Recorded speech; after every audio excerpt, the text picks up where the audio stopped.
People said the new female guard was quiet, too quiet. She stood alone at the checkpoint, calm, steady, almost invisible among the chaos of a bustling naval base. Most walked past her with respect. But one man didn't. Lieutenant Harris smirked as he approached, mocking her uniform, her posture, even her silence. He had no idea who she truly was, no idea what she had survived, no idea that the elite SEAL team on base didn't just respect her. They saluted her, and the moment they called her Major, in front of him, the entire base froze. What happened next was something no one expected.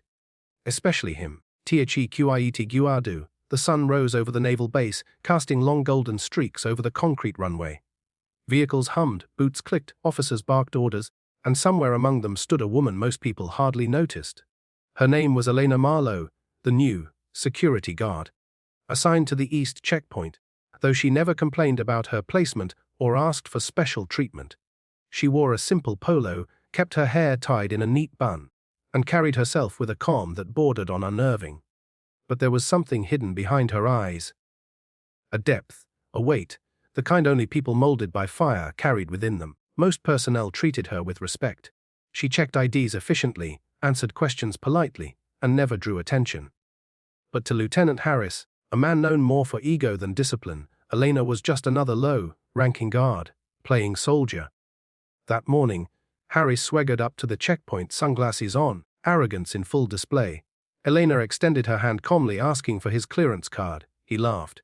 Actually laughed. "You, checking my clearance," he scoffed. "You're barely taller than a rifle stand. Who thought it'd be funny to put you here?" Elena didn't flinch. She didn't argue. She simply repeated her request. Her voice was steady, controlled, too controlled, and that only irritated Harris further. "What, cat got your tongue? Or do recruits now just stare at officers like statues? Come on, speak up." A few soldiers nearby shifted uncomfortably, sensing something wrong in the way he mocked her. Yet Elena remained calm, not a hint of anger breaking through her composed stance. She scanned his badge, handed it back, and nodded him through. Harris rolled his eyes and walked on, muttering insults under his breath.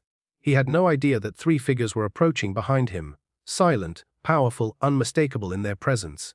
SEAL Team 7, the most elite warriors on base. As they approached the checkpoint, something unexpected happened. The 3 SEALs, hardened, respected, feared, stopped in front of Elena. Then all 3 of them saluted. "Good morning, Major Marlowe," their leader said. Everything froze, every boot, breath, and heartbeat around them paused. Harris slowly turned around, disbelief washing over him. Major, the quiet guard, the woman he just mocked. The shock on his face deepened as Elena finally looked at him, not with anger, but with a calm authority that struck deeper than any shouted order. And that was the moment the truth began to unravel. The Railstar BE and HHCNCE. Rumors spread across the base within minutes. Soldiers whispered in the corridors, officers exchanged confused glances. Elena Marlowe, the woman working the lowest post, was a major. But not just any major. She had been a combat strategist for a classified SEAL program, known for her precision in the field and her uncanny ability to remain calm under pressure. She had led missions that saved entire units. She had walked out of ambushes that no one else survived. She was a ghost, a legend whispered through military channels, but after losing her team in an operation gone wrong, she had requested reassignment, not out of weakness, but to rebuild herself. To start again from the ground up, away from medals and memorial speeches. And Harris, he had mocked her without knowing a single piece of her story. Later that afternoon, he was summoned to the base commander's office. He walked in stiffly, sweat gathering under his collar. Elena stood there as well, her hands behind her back, posture straight as steel. The commander gestured for Harris to enter. "Lieutenant, I hear you had a conversation with Major Marlowe this morning." Harris swallowed hard. "Sir, I didn't know." Elena lifted a hand calmly. "Lieutenant Harris." She interrupted softly. "You owe me nothing, but you owe the uniform everything." Her words weren't angry. They were measured, controlled, painfully honest. "I've learned," she continued, "that the strongest people aren't the loudest or the most decorated. They're the ones who act with respect even when they believe no one is watching." Harris lowered his head, guilt tightening his throat. "Major, I'm sorry." "Truly." Elena nodded once. "Good. Now let's make sure this base becomes a place where every rank, every uniform, and every person is treated with dignity. Her voice wasn't a reprimand. It was leadership, real leadership, the kind born from loss, pain, resilience, and silent strength. As Harris left the room, he paused at the door and looked back.